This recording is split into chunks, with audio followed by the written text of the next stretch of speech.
தேவன் யாரிடத்தில் அன்பு கூறுகிறாரோ அவரை சிட்சிப்பார். அப்ப நான் தேவனாகிய பிதா அன்பு கூறார் என்றா எவனை சிட்சிக்கிறாரோ அவன் கூட தான் இருப்பா.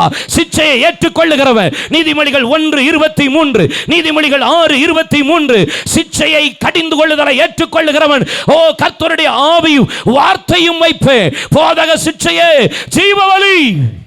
பிதாவா கூட இருப்பார்னு என்ன அர்த்தம் தெரியுமா? என்னை சிட்சிப்பார், என்னை கடிந்து கொள்ளுவா.